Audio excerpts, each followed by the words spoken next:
Sounds good. Hey everyone, welcome to episode 3 of After Hours with Alex and Anthony.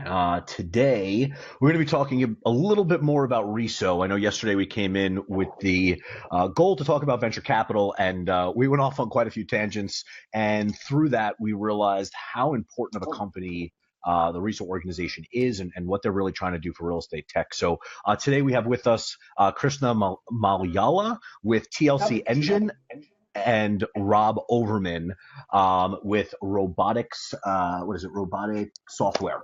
So I'm going to give them a quick opportunity to kind of introduce themselves in case you don't know who they are. Okay, in case you don't know who they are and what they do. So Alex, if you want anything to add, otherwise we'll pass it right over to the guys. Transition for what they do directly relates to the topic tonight. So Alex, having a little trouble hearing you. I don't know if Rob and Krishna are having the same issue. Yeah. Yeah, can't really hear you through it. Yeah, you're cutting out. All right. You guys hear me? Yeah, there you go. There you go. Much better. Yes. There we go. Yeah. No, what I'm saying was the guys, what they do in their companies directly relate to the topics tonight. So even that is, kind of giving us some background for our topic. So I think it's after you guys. Perfect. Who should start? You got it. You got the floor. Okay. So I've been working on building MLS systems for about 18 years now. And one of the things that was always so critical was how these systems share information, share data. And back in the early 2000s, a lot of the technology guys and women, both men and women that are part of the different companies that work on MLS systems got together to try to standardize this. And that's where the RETS community started, the Real Estate Transaction Standard, and that then evolved into the Real Estate Standards Organization as it grew. And the whole point is we're trying to find ways to make the exchange of real estate data between all of our different systems far easier and more effective. It started because it was important for us to, as the technology people, to find a way to share this information, just make our jobs easier. But as things progressed, it became a benefit to the MLS organizations that are trying to distribute this data, and then the brokerages that are members of the MLSs and are worried about this data, and ultimately the agents that need this stuff to do their job. And that's how we kind of all, got this started. And I just got pulled in this because it's one of the only ways to help make sure we can get this data working in a way that makes some sense. Sounds cool. Yeah, I'm with TLC Engine, and one of the big challenges in terms of what I saw, as Rob was saying, is that I think that when you look at the internet, and especially consumers, they're really looking for one spot to actually make their buying decision. And one of the big challenges when I was searching for a home is that I just found that I had to go through 8 different websites to answer the one question that I really wanted to know, which is, how much is my house going to cost on a monthly basis? And so what I found myself was going to like Google Maps or other aspects of it. And I think that through the use of APIs and standardization, right, we can create one single platform that can help the buyers on one single place to make those decisions. And through these standards, it's helped make that easier to do it and actually create a value back to the client. Very cool. Very cool. So, Rob, I just want to ask you, so in your intro, it said that you had 18 years of MLS. You said you had 18 years of working with MLSs. So obviously there's been a huge change over the past 18 years, right? And you've seen so much happen. And I laugh. My father's been in the business for 35 years now, and he still laughs about the old days when you had the MLS books that you had to carry around. An agent, you had to like literally go through it with the agent. So you've been in it for so long. What do you think the biggest hiccup, I guess, to starting this the right way was? Like, why from the beginning didn't they kind of come in and say, let's standardize this from the start? Was it just because they didn't realize how important it was going to be? Or I don't even know, like what made it be so difficult for people to get involved? Well, I think initially, as you point out, everyone was thinking they were using the books. And Right. So when MLS systems moved to the web, it was developers that were working with individual MLSs, and all they were saying was, how do we take the data that are in our books and find a way to publish it onto the web? So there really wasn't a thought about how that is shared Right. from MLS to MLS and even across the nation and the continent. And so when that came, when we suddenly realized there was a challenge there, the technology group that started the RESO standard got together and started meeting about this. And NAR, the National Association of Realtors, was a huge, proponent and really driving force to help this get started. When the technology guys got together, the first thing that I wasn't at the first meeting, but the decision was made that the focus would be on the transport protocols rather than the schema or the data dictionary about what we were talking about. So I think that those of us that have been doing this a long time look back at that and say, we probably could have turned that around and said we should have focused on sort of the data dictionary of all of these fields and defined that first. Right. Instead of coming back on it second. Right. And I think that's probably been one thing that slowed us down, because as technology keeps evolving, keeps changing, the transport changes, but the way we define these fields doesn't. And I think that's probably been the one thing that slowed us down, but we've made so much progress on addressing the data dictionary that, we can gain a lot of momentum at this point. But that was probably the one thing that most of us would look back on and say, if only we knew then, we'd probably make a different decision. Well, they say hindsight's 20/20, right? Oh, yeah. Yeah. No, I agree with that, Rob. I mean, I think that, I've been involved in real estate for over 12 years and, involved in RESO for a while. And one of the interesting things that I've always saw is that is the reuse of we all do the ETL, and it's because of the schema, right? And we're all sitting there saying, well, yes, we really needed to look at the schema at the end. But I think we've gotten there now, but and you can start to see, both of our products can now be accelerated because of those data dictionary standards that have been really pushed. Right. First, let's break it down a little for the audience. You used ETL and schema like back to back. Glazed over. What do you Alex, your audio is terrible. No. It's on and off. Yeah, now there we go. I heard the fantastic. Yeah. So one of the biggest. I got your question right. What is ETL and what is schema, right? Rob, I'll give you the schema question. I'll take the ETL. All right. So the ETL aspects of it is that. Well, I think actually, Rob, you should go first because schema is important, and then it'll tie back into the ETL. I think you're right. Yeah.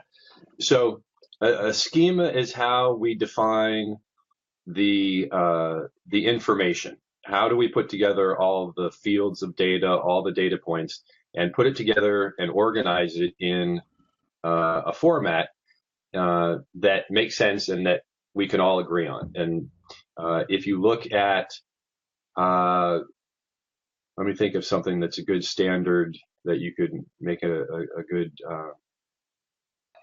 and I'm having a tough time coming up with one that everyone would know about. But the idea is for the schema is saying, I'm going to make a list of the fields of information, the bits of information that I need, and we're going to agree on what those are.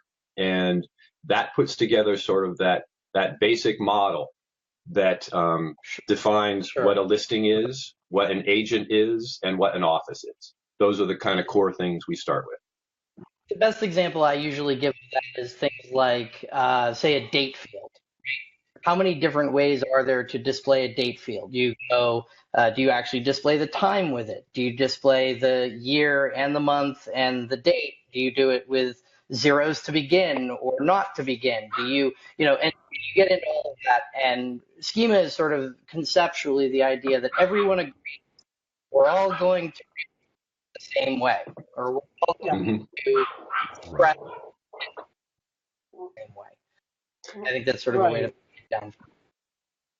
Yeah, and I'll add to that. It's kind of like describing, like all of us describe, our face, right? This is the eyes, this is, the nose, but it's also sitting there taking a look at, we're on the same language, right? And the biggest challenge is that when you take a look at schema is that, first of all, we need to define what that is, and then we have to then define the fields that, that we're going to talk about, right? And I'll go further in terms of not just how the date is taken, but also taking a look at how we describe beds, baths, and stuff like that. And then the ETL process is that people use their own, like whenever MLSs move from books over to their own database, everyone describes. Krishna, what does ETL stand for people that aren't on the tech side? Where Sure. Thanks, Anthony. Yeah, of course. So, that's what I'm here for. ETL stands for extract, transform, and load. So this is the standard process of when you're looking at data, right? We need to get them from one type of aspects of the data into a format that is much usable for your whole systems. Sure. And when we look at MLSs, right, some of the challenges, when you do the transform, in terms of MLSs and what RESO's done, is that, one, we've labeled all the parts, and that's the schema. And then we've also, the data dictionary also says, this is how we're going to, label bedrooms, right? So it's going to be beds, right? Because there's like 9 different ways that you can, describe bedrooms, right? So beds, bedrooms, BDS, or whatever it is, right? And what we've done is that the transform process transforms all of those into a standard format, right? And what happened in the industry is that nearly every single company that are working on an IDX solution, we all had to do this ETL process. And it was just redundant and waste of time and energy in terms of doing it. And that's really why, that's why we need to create a standard. So when you were, that's right. So what you're saying, like when you were first starting, I guess, to integrate with these MLSs before RESO was really there, you'd almost have to take kind of what they had in their system, standardize it for them, and make it even usable for your own system. So that becomes that's hours and hours, if not hundreds of hours of dev time, especially if it's a really large MLS. I can't even imagine how difficult that would be. Well, Rob was over at Lone Wolf, so he's got much more years of experience. Sure, he's got some more stories. Well, I mean, you didn't realize where all the gray came from? That's where it came from. Yeah. It started before that when I was originally building websites for real estate. And I've been doing data mapping of different MLS systems into an aggregate system for a very long time. And that part of the process is, as Krishna said, for ETL is one of the challenging things when you're getting your listing information, your listing content, and you're taking that from an MLS and you're bringing it into a system so that it can be presented again using different tools, whether it's agent and office websites or it's transaction management platforms or anything like that. All that data has information. It's listing information. It's the information about the listing, the property, who the agents and offices that are involved are, and the photos. All of that information needs to come from these different systems and be brought together so that it can be represented. And that's when you start looking and thinking about all the different places this comes from. This is why this becomes such a large challenge so quickly. Yeah, it seems insane. Me and Alex were talking yesterday. What did we say there was, Alex? About 1,000 MLSs, maybe just under. Rob, you probably have a better number of how many right now in the U.S. The U.S. they're saying, around 800, right? And then you put another 100 or so, 100 to 150 out of Canada. So it is less than 1,000, and consolidation is in effect, but it's still a massive number. That's still a really big number. Yeah, it kind of almost begs the question. It's like there are obviously all these different systems, and there's obviously some very forward MLSs. Krishna, I know you work with. I'm trying to think of the one out of Minnesota. It's very forward thinking. They're North Star MLS. Yeah, North Star, and they're all over, making sure they're as tech forward as they can be. And there's a lot of MLSs out there like that. But it almost makes you wonder, for the MLSs that maybe don't have the revenue or dollars coming in or don't really even have the care, like how do we get those other 700 MLSs, let's say, that haven't really gotten there? How does that happen? How does it get there? Can I add one thing to this before we get the answers? To give you a point from yesterday, because you asked me the same question yesterday. Yeah, right? That's why I'm asking it. My half-joking answer was politics. Was in reality what was doing it, and it was kind of interesting to get your point, Robin, in terms of like starting in a different place and the effects that has had throughout the years on how it's rolled out and how it's propagated throughout the country and so on.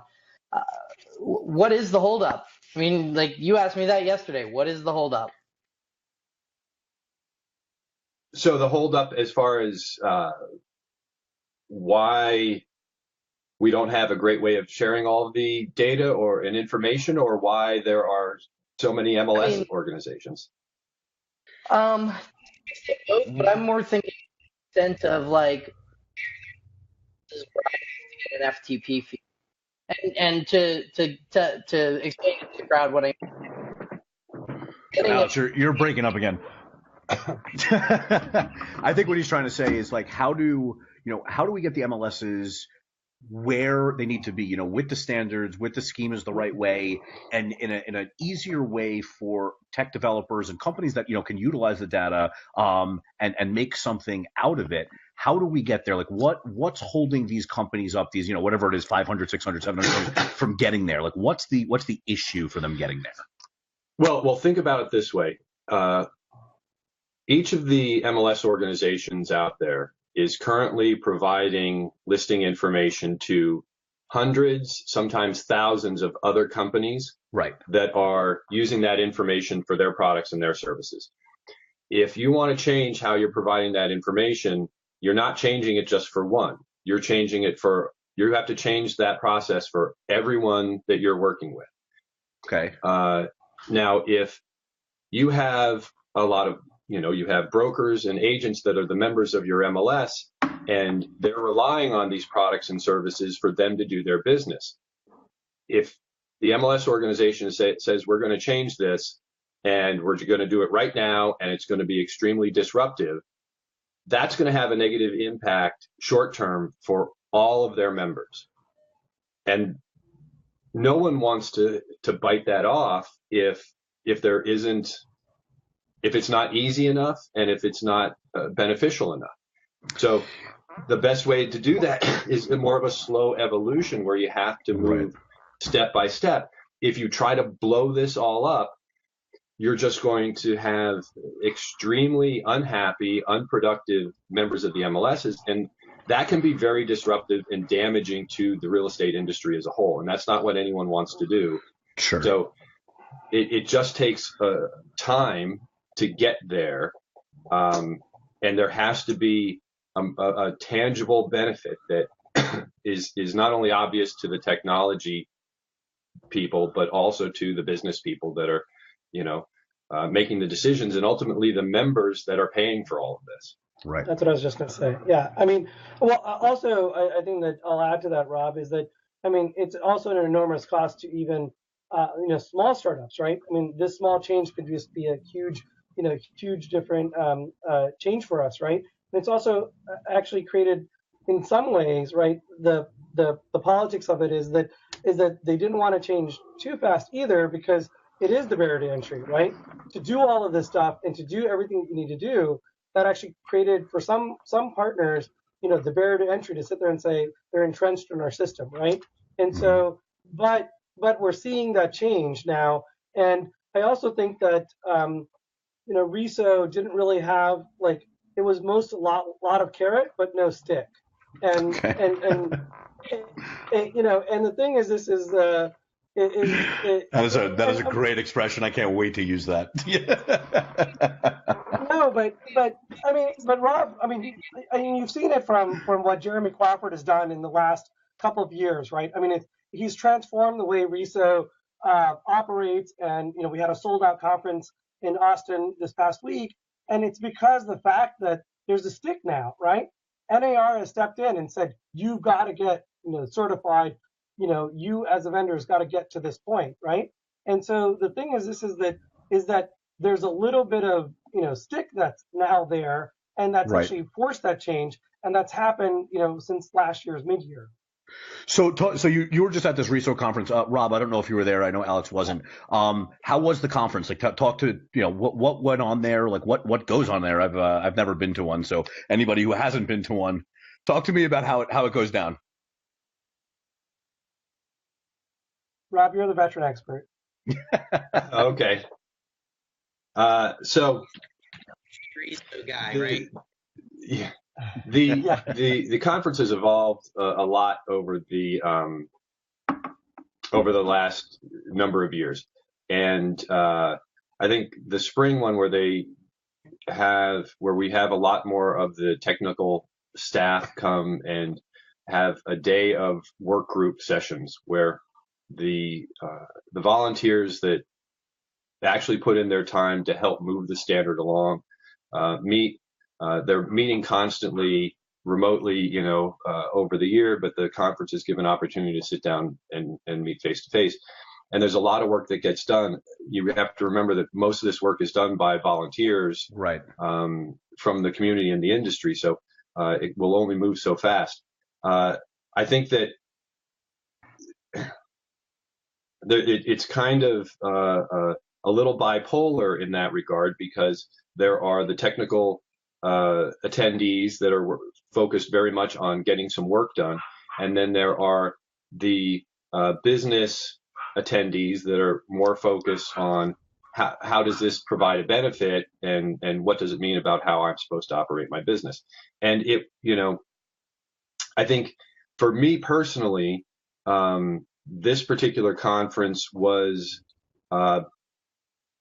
less about the sessions that were there and more about the actual individual meetings that I was able to participate in, because this is another opportunity to bring a lot of very smart people together and right. sit in small groups and have very important conversations about what's happening, where it needs to go, and how are we as either individuals or partners going to make all of this work.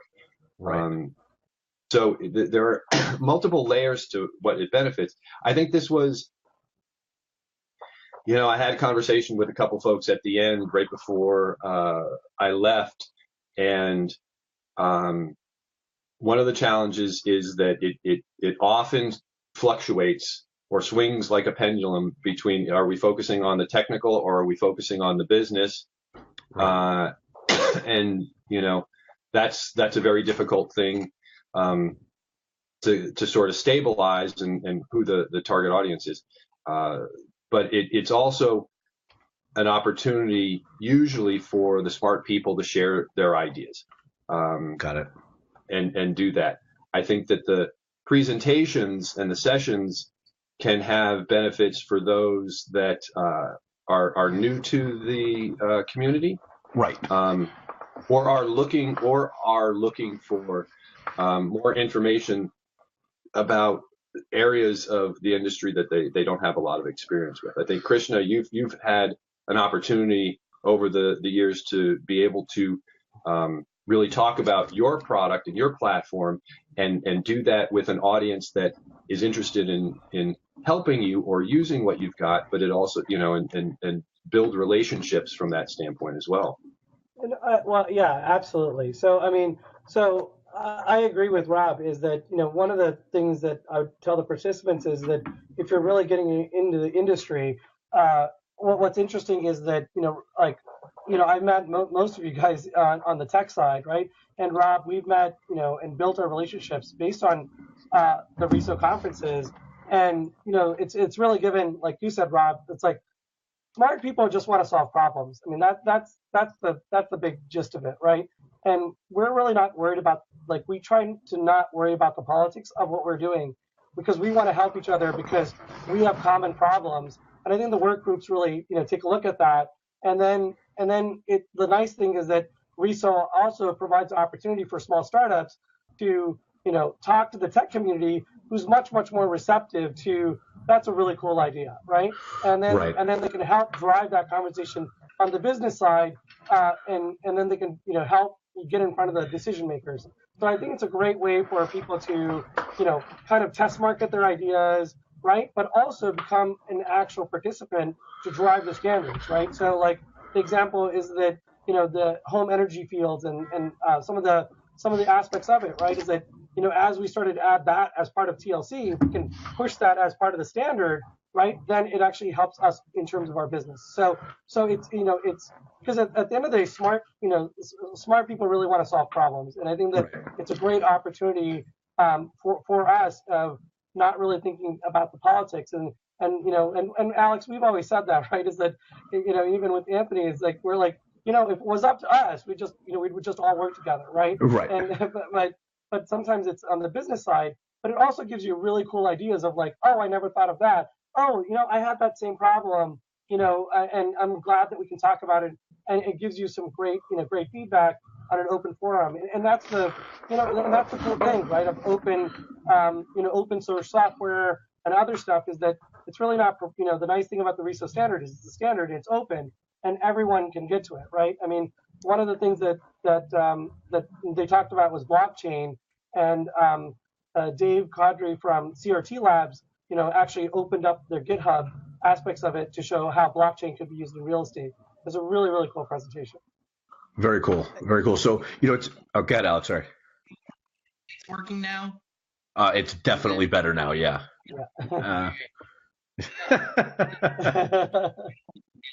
I take that back. Yeah. No. I take it back. It was working for half a second. Just bow your head and shake. The chat window. Figuring that the last speed test I ran got about 120 meg down and 150 up. So I don't know what I got nothing at this point. Yeah, I don't even know what to tell you. But I wanted to touch on something both of you guys kind of said here. So obviously you guys go to the RESO conference, right? But you guys both kind of said that, so much of the information you get out of the conference is not actually from the sessions, right? It's being able to meet and have those one-on-one meetings and kind of talk about, or talk to people that in the industry, or maybe wouldn't have been able to get in front of just by making a phone call or sending an email, right?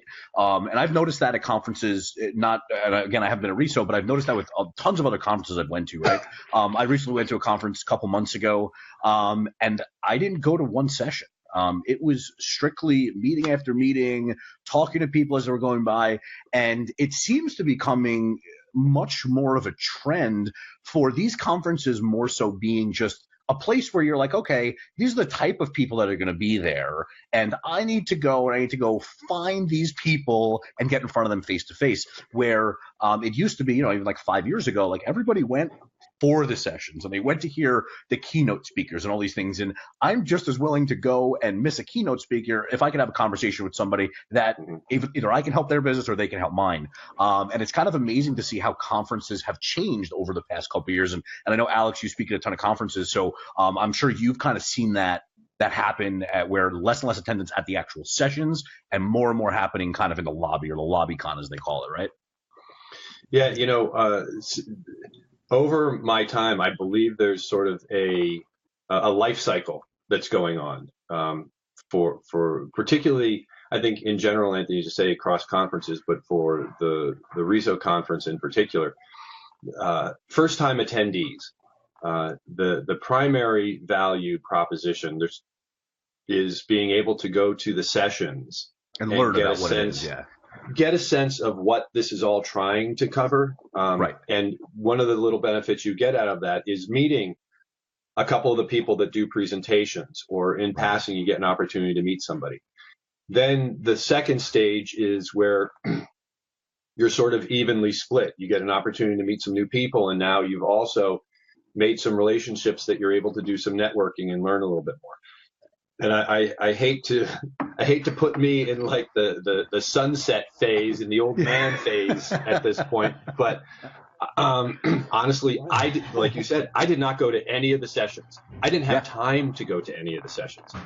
You know, the stuff that I'm working on right now, I have to meet with the attendees, with the people, these intelligent, hardworking people that are building systems that my software is connecting with, because we're doing face-to-face work and discussions and meetings.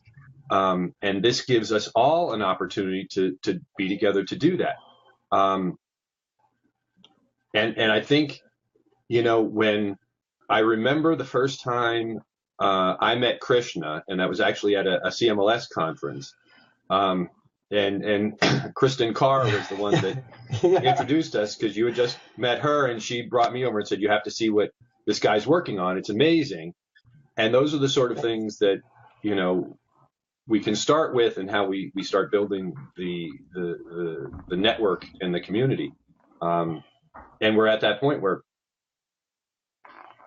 that's a primary moving factor. But again, new people, we want the startups, we want the new blood coming in, and this is a way for them to get a foot in the door and start meeting people and learn what's going on.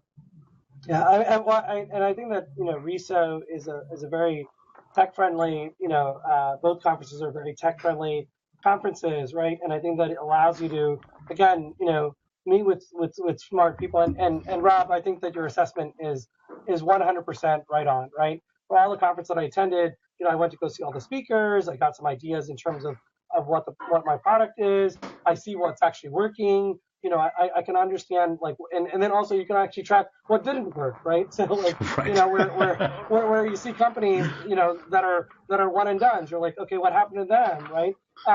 But it gives you an idea of, you know, of that, right? And I think that, you know, what I've learned in the real estate space is it's about relationships at the end, right? And I think that, you know, the way, you know, I absolutely, I think the first, you know, RESO conference, I attended the conference, and then the second one, I actually got to speak at the conference. And so, nice. And it's about, you know, but again, it's about building that relationship, right? So, like, when I go from RESO to, you know, NAR and other stuff, I mean, we met, I think, at NAR or Inman or something like that. And we met at one. I don't remember which one, but yeah. Yeah, and so the thing is, you know, is that at the end of the day, you know, like I said, is that I think that, like, we're passionate about solving problems, and that's going to either, you know, help clients on major pain points, right?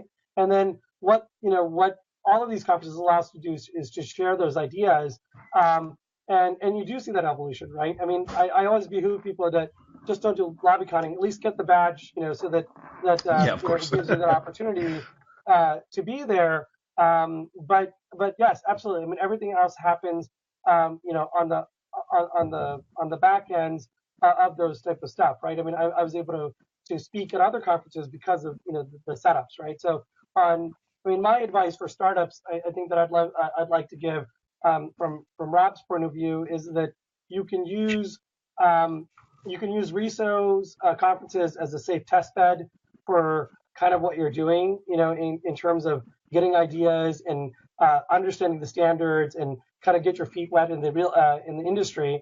And then what you do is that you set up the tech guys to give you the introductions to the business folks that then you'll meet up in NAR, right? So now you're getting in front of the board members and other stuff in terms of what you need to do. And then you can then set up again back with the tech people to sit there and revalidate what you're doing at, like, other conferences such as Inman. So you can use these steps in progressions in terms of setting up your business, getting an understanding of feedback from a very technical perspective, either from Inman or RESO, and then using that to sit there and make those intros to the business side of the world at the NARs and other stuff, because there's different attendees for different things, right? And so then once you can set yourself up, and the most important thing that, you know, I think the advice that I give to startups that are coming into this field is, you know, I think that what you have to do is you have to continually iterate through, right? And I've seen a lot of startups that are just stale. So they'll go from one conference to another conference, and they're doing the exact same thing. And I think that is that you want to start iterating a little bit, and you want to be able to show that you're getting some traction. Because if because all of us, right? I've seen all of our successes because we've moved the needle, right? But it's through those relationships, and also just asking for advice, right? I mean, I've gotten so much great advice through Alex, Rob, and both Anthony. I mean, I think that this community, it's a small group, right? And at the end of the day, we really want to help each other, again, solve problems. So it's pretty cool that way. So if the mic is working and we go slightly tangent on You are this, slightly tangent. That is a good way to put it. mentioning about how at a lot of these conferences you're seeing how the whole like LobbyCon and meeting away from the, because for a while we saw this kind of popularity, and there's still some around, but this popularity around RE Barcamps, where because that sort of feel where it was very down home, you just got together, talked about, I mean, kind of and go, right?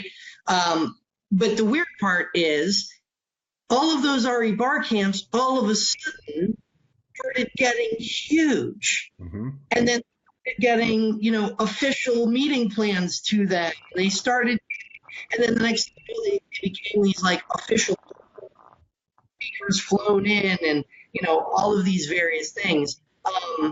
What is that happy medium? Like how do you find that sort of happy medium with those conferences? I know we're all veterans of the conference circuit at this point.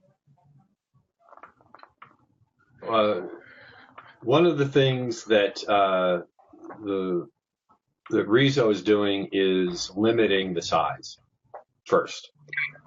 Is saying that, we're not going to make it massive. We're going to attempt to focus and keep it a little bit smaller. And I think that's a very good thing. And the other part of it is that at the RE Barcamps you had, it was kind of wide open, and the audience were real estate professionals, agents, and that is when you think about the pool that they're in the industry, there are far more real estate agents than there are technology participants, developers, and product people in this space. It's a huge difference.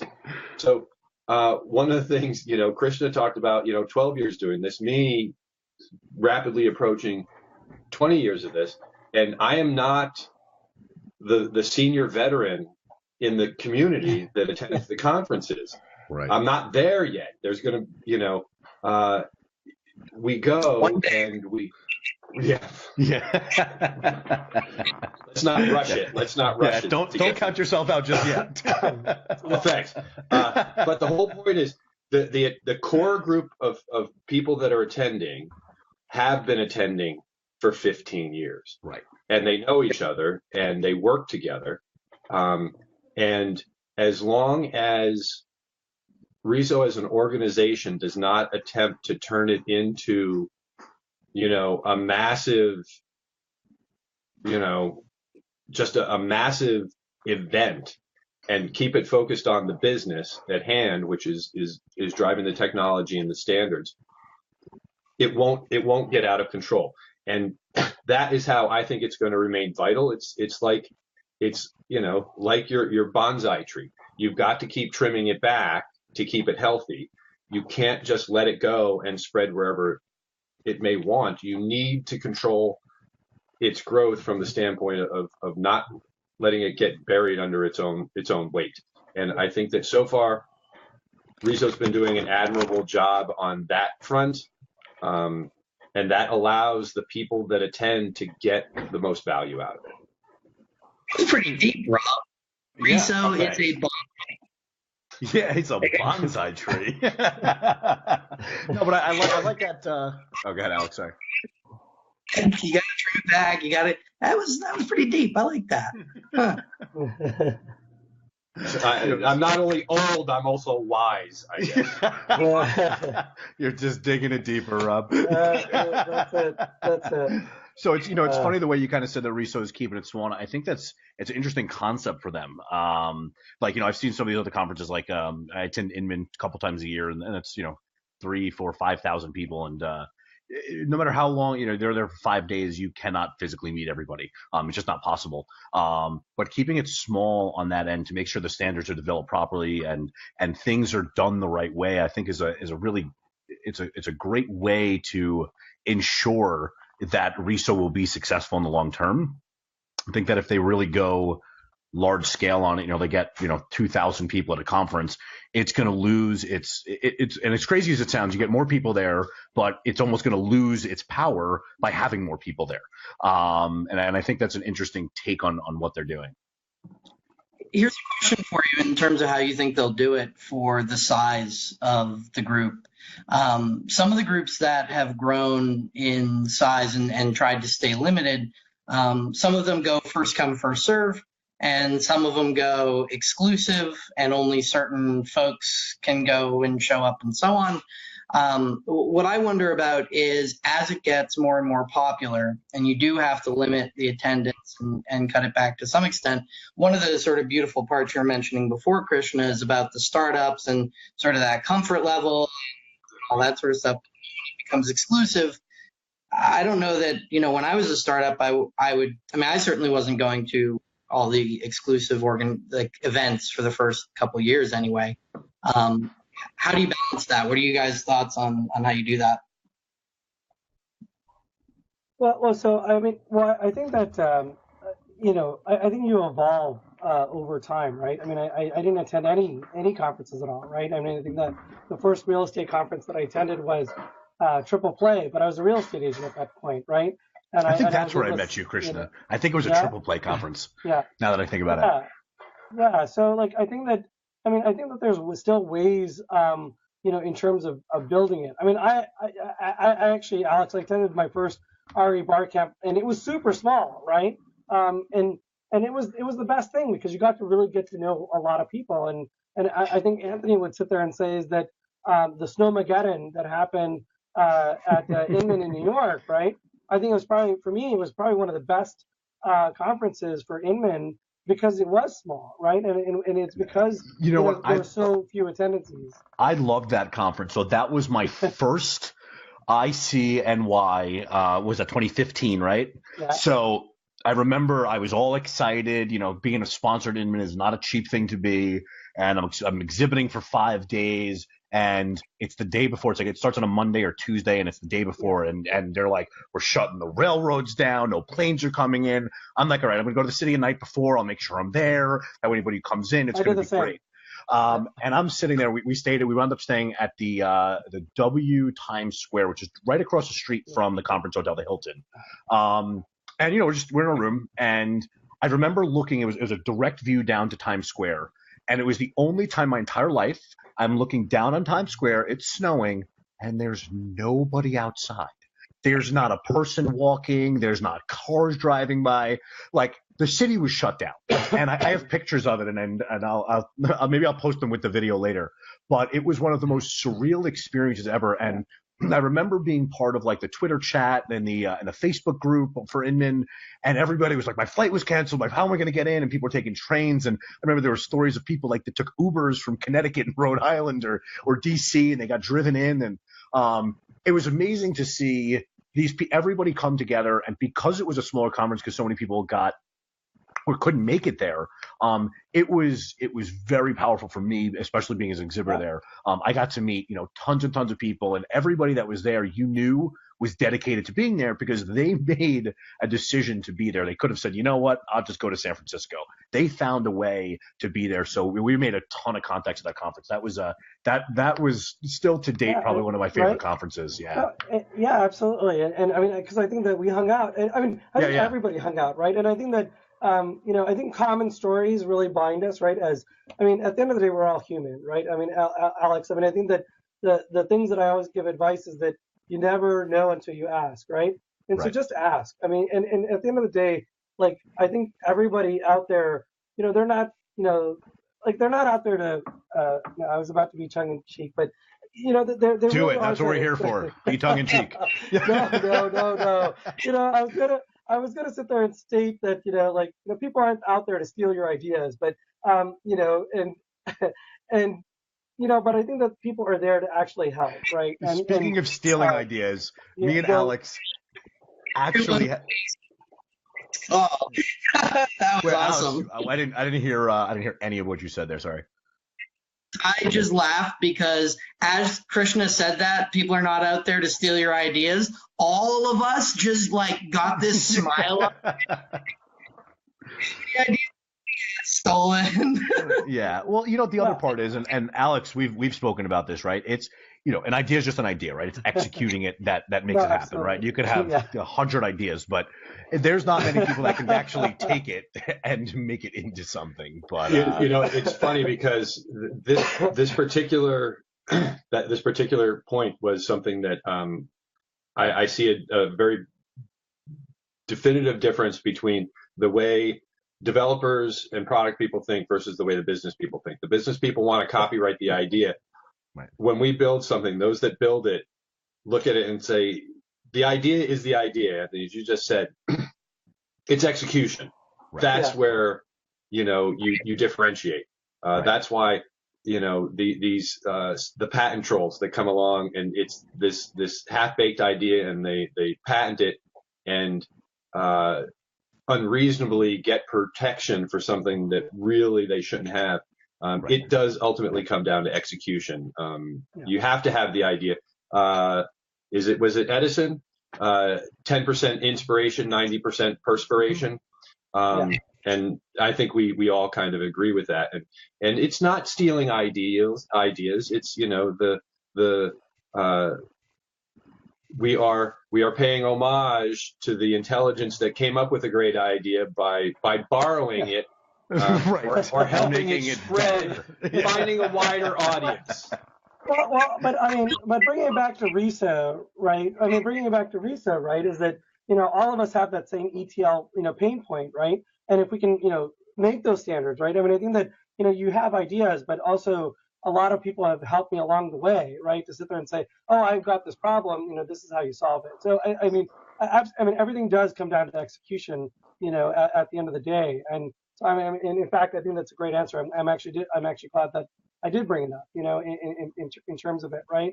And back to your question, Alex, about is that how do you trim it and how do you get into the exclusives? I think that if you're executing, you'll get invited to those things, right? It'll automatically happen, but you have to build those relationships, take a look at it. I don't think that's true. I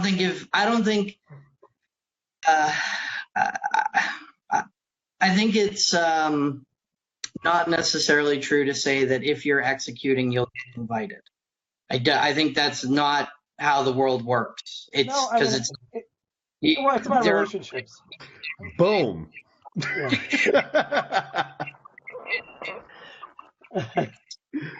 I feel like he's got such a good point. I just can't hear him. Yeah, exactly. I think that No, what I said was there are a lot. Go ahead. Sorry, Rob. Go ahead.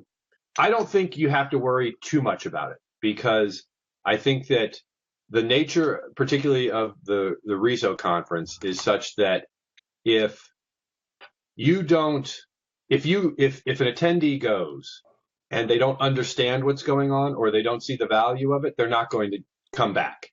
And the nature of the technical conference and the attendees that are going to this, that I've seen far more people attend once and never come back than there are people that come back year after year after year. So why do you think they do that? They didn't get something out of it, or they didn't understand it? What do you think? Why would? I think that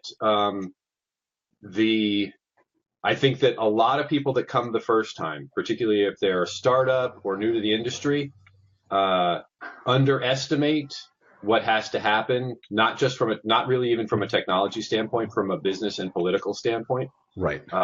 over the time I've been in the community, I've been a member of the RESO board of directors. Over that time, I've had so many calls that have been sent to me, people reaching out that says, oh, you're part of the RESO organization, you're in the board.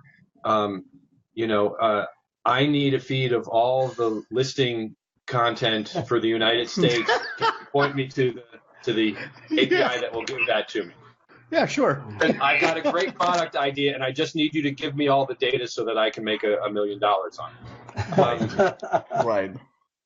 So many people show up with that mentality, and then they get there and they realize that. So you give it to them? No. Yeah, because I happen to have all of it. I don't. Nobody has all of it. And when they realize that, they often find somewhere else to go. And I like think another industry. Well, sometimes it's a different industry. Yeah, sometimes it's a new idea. But I think you get a lot of people that come that need to find out a little bit about what's going on, and they get that information and they're comfortable with that, and then they go back to their regular jobs. But ultimately, when you really think about it, the number of individuals that are participating in the evolution and the progress of the technology is a very small group of people. It is a small number. The fact that we go to the conferences every year, and when we see each other, it's all, we have to exchange business cards again. Who are you with now?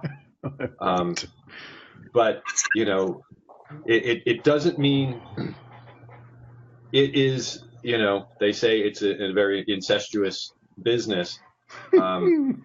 But there's enough of a learning curve that once you become an expert, once you get in there and you get over the initial hurdle, you have a very powerful set of skills that are valuable. Yeah. And if you can get past that point, you're going to be there for a little while, because this is what you know and what you can do. And for those of us that just love what we're doing, this is why we go. We're not going anywhere. I love what I'm doing right now. Right. I mean, I also think, Rob, is that, we have all of those volunteer sessions, right, as we're moving the standard. And I think that RESO gives us the opportunity to actually meet in person, right? So we have a lot of, RESO has sessions once a month for some of the standards. And, the nice thing is that, the nice thing about participating and being a participant in RESO is that you can help drive some of the standards, because it's such a small group. I mean, some of the standards have only about 10 people, right? And so, where in any industry do you have an opportunity where you say, well, this field should act like this, or you have this healthy discussion with your with members where you can actually make a difference, right, and actually make a change, and it could actually help your business. So so it's up to you to make those, and then the RESO conferences really help solidify that, because you get to see them in person and really talk it over, right? So Right. All right, guys. We've been at it for almost an hour. I can't believe it's been 56 minutes already. Guys, you have anything else you want to add to it? We have some housekeeping items we just want to do at the end here, but you guys have anything else you want to add at all? Thanks so much. Quiz. Just fun things. What's that, Alex? Yeah. Poor Alex. Oh. Exactly.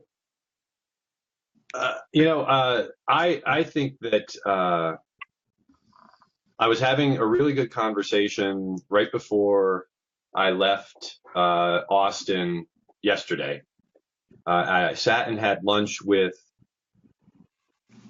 4 people that I respect immensely in the industry, all of whom have, long careers doing this and are insanely smart. And we were talking about the challenges that RESO faces right now. And there's been a lot of growth, but we're at a point where we're we need to kind of evolve past this sort of middle stage in the organization. We can't continue to run on these like annual cycles of, there's just a plan for a year or something like that. There needs to be a longer strategic plan for the standard, because we're at a point where, as it's maturing, the standard and reference implementations and the technology, there needs to be a better view about that. And I think that's one thing. I see the power and the strength of the organization are the volunteers, the people that continue to come and continue to participate. The challenge now is moving from reactionary into a more carefully considered planning sort of thing to really move into the future. How do they get there, or how does RESO get there? I think that they get there by adding to the RESO organization, and this was something that actually Matt Cohen was one of the people at the table. As we were talking about that, Marilyn Wilson from the Wave Group was there as well, and Kristen Carr and Chris Freeman, again, all intelligent, super smart people. And we were talking about what has to happen. And Matt said it first, but as we were thinking about what Marilyn was asking, we were thinking the same thing. There needs to be some sort of chief architect, an individual who is a RESO employee whose sole responsibility is strategically planning a technology play and a product play that is more than a couple months in length. You need to have a 12-month to 2 or 3 year plan that says we're going to make this happen in this order, and treat it strategically. But doesn't so that won't you run into some issues like upstream, right? So upstream, tons of funding, all the right people in place. And again, me and Alex were talking about this yesterday, right? So I know very different companies, but I'm thinking about the politics of it and the way it would work if somebody was actually there for the long-term plan.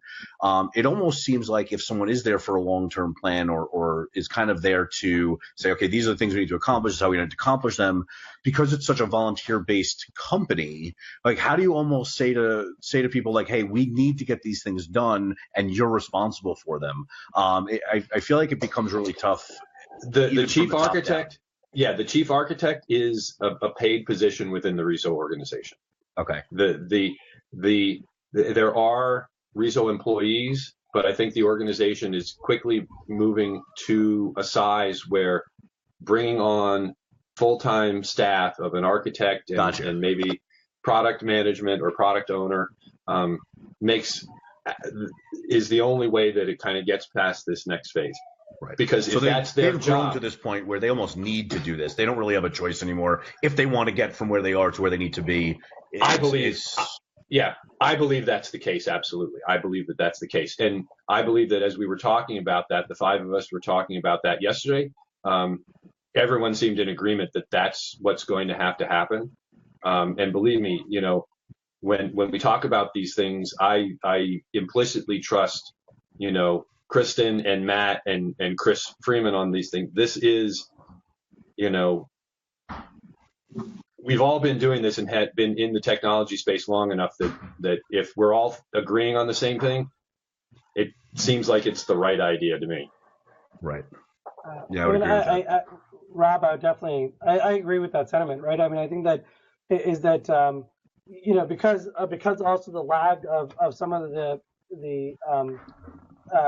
standards in terms of how it's evolved, right, is that, even with some of the implementations of the RESO standards, right, and we've seen, to Anthony's point, right, is that you've seen Trestle with their product, and you've seen AMP and Upstream in terms of putting into their standard, and then you've got other people that are taking a look at it. I think definitely we need, having some person that's actually paid, that makes perfect sense, and putting a product place to sit there and say, this is the milestones we need to get to by this point, right? Because, as we all know, right, technology is evolving, so fast now these days, right? It's accelerating even faster and faster, and it's hard to keep up. And I think that, having someone strategically in place like that that's paid, that can really move the standard along can really help. Once you have that in place and you've got that in place, then it actually opens up the whole way of bringing new products to the market much quicker. And let me tack on to that real quick, because it's something that Kristen Carr had brought up before in conversation, but brought up in our conversation yesterday again. And this is really important that we sometimes miss, is that all of the volunteer participants in RESO are competitors. Right. And it's not just the technology people, it's the business people usually too. So Right. Despite our altruistic intentions to work together to come up with a common goal or a common solution, ultimately, we can't divorce ourselves from our own requirements and our own needs at the same time. Right. So the idea of getting someone who's paid and their job is defining the standard and making that happen takes that whole aspect out of the equation, which I think, right. I'm not saying that because of the competition, it has blocked us significantly. Well, I think it probably has blocked us significantly, but it's reasonable that it has. It is reasonable that it has. And I think that's a great way for us to kind of get around that the volunteers are still there, but strategically how we're going to get there gets defined by what is ultimately then an objective person whose primary responsibility is the standard, rather than their primary responsibility being to do their job that's paying their bills. Right. Which is what everyone else has. Which makes a ton of sense. Which makes a ton of sense. And it'll be interesting to kind of see how it evolves. How quickly do you think they're going to make any kind of this move, or is just not even a real discussion happening with them? This is more of an outside discussion, hoping that this is what they do. This was, I think,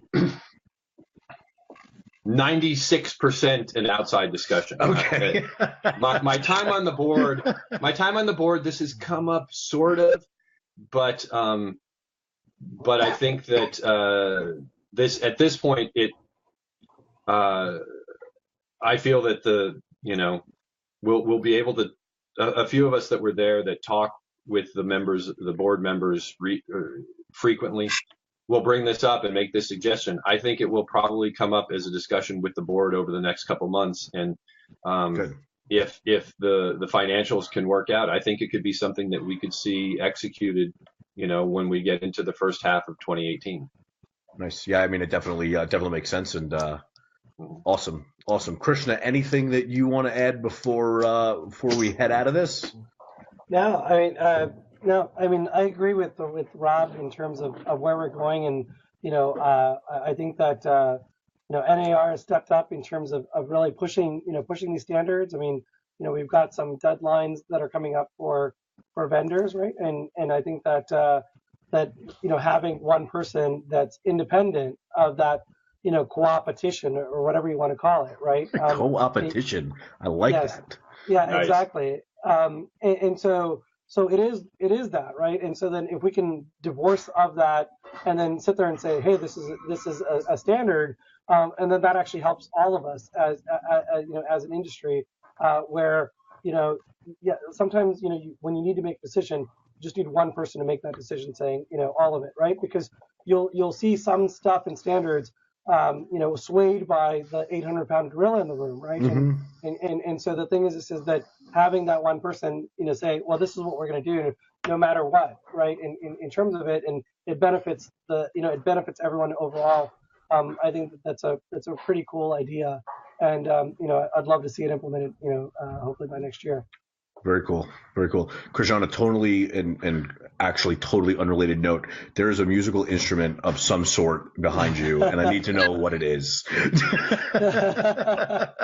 I've been staring at it for like 15 minutes, and I'm like, I've never seen one of those before, and I need to know what it is. Well, it's a veena. It's kind of an Indian guitar. So yeah. Oh, very cool. So it's a larger thing. It's not the sitar, which is smaller. But it's a 4-string instrument in terms of it, and you sit and play it like that. So. That's awesome. I like it. Yeah. I like it. Yeah. Okay, so guys, Rob, Krishna, really appreciate you guys being here today with us. Just so you guys know, me and Alex were discussing this a little earlier today. So I know we've only done a couple episodes of this, but it's something we're kind of passionate about, and we're excited to keep talking to people, across the real estate industry and even in just other businesses and other marketing channels. So what we're going to be doing is taking all of these lives. We're going to be doing two things with them. One of them, we're going to be stripping the audio from them, and we're actually going to be putting these all onto an episode podcast. So we're trying to do this as kind of a daily thing, but we all know how it kind of goes. So we're going to get as many of these as we can get done a week. We're stripping them out and putting them on a podcast. We will obviously put those on our Facebook pages. And the other thing is we are going to do a business page with all the lives in one spot. So if you catch this at another time or catch any of our lives, you'll be able to go to one single Facebook business page and kind of look back on all the episodes and see everything we've talked about and everything we've done. I don't know how many people have seen this one yet. We haven't gotten off, but for the 500 or 600 people who have already seen the 2 episodes that we have previously done, just want to thank all of you for watching. And Alex, if you have anything you want to add, I'll read your lips and tell them what you're saying. Yeah.